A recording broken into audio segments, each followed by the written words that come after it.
All right, well, we are here once again at Antlers Fireside Grill, Canadian Lakes with Jim Wood, and we are doing this time of year, hopefully everybody got their buck or their doe or whatever, and you've got some venison in the freezer. We are doing backstrap again on this week's show because why not? I mean, it's just the best thing that there is. So Jim, what are we doing here today?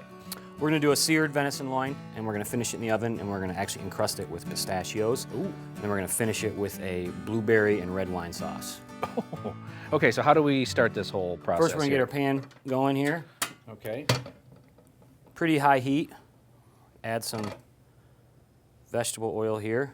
Now, when you're searing something like this, and I know we're going to finish in the oven, any tips on searing something like this? How do you know when this is ready? Is it going to be smoky coming up off of that? Well, or? first, when you put the oil in the pan, Yep. if you let it heat up for a little while, you're gonna see it's super, loose. Okay.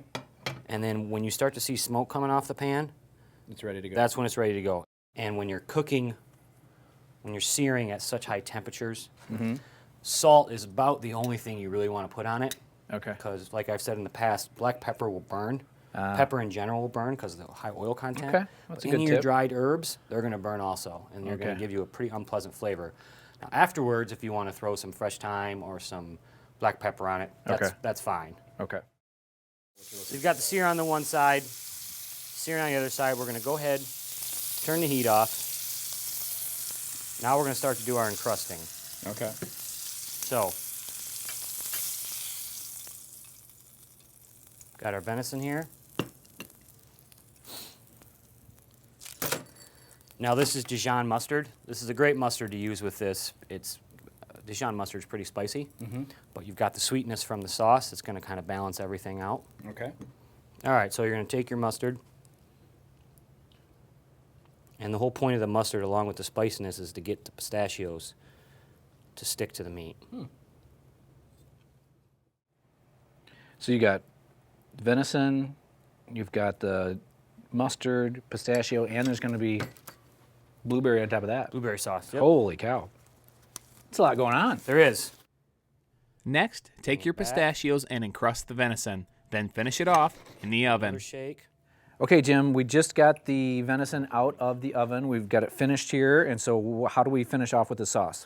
Well, from the residual goodness that was left in the pan from the Yes. searing of the venison, Yep. we're going to deglaze it with some red wine. And whenever I use red wine in cooking, I always use Pinot Noir. Okay. It's just a lot more subtle than, say, Cabernet, once it cooks down anyway. So that's what I like to use. I noticed that bottle's half gone. It is. We took a break in between airings. Not true. I'm just giving you a hard time. All right, how do we get going here? So we're going to deglaze this here. So once that wine reduces down, you're basically looking for almost a syrup, Okay. trying to get rid of a lot of that booze, that alcohol taste. Okay.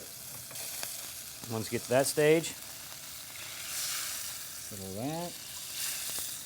once this reduces a little bit more, then we're going to add our blueberries. Now these are blueberry preserves we have here, Okay. which these ones are just store-bought, but I'm sure a lot of the viewers probably make preserves and jams and jellies. You don't have to use blueberry. I mean, Okay. you can use any berry from Michigan that you want. I mean, it's strawberries, raspberries, black raspberries, which are my favorite. Great to use also.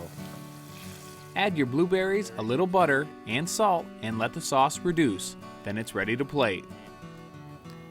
Quarter to a half-inch thick is fine. Pistachio encrusted seared venison loin with red wine and blueberry sauce.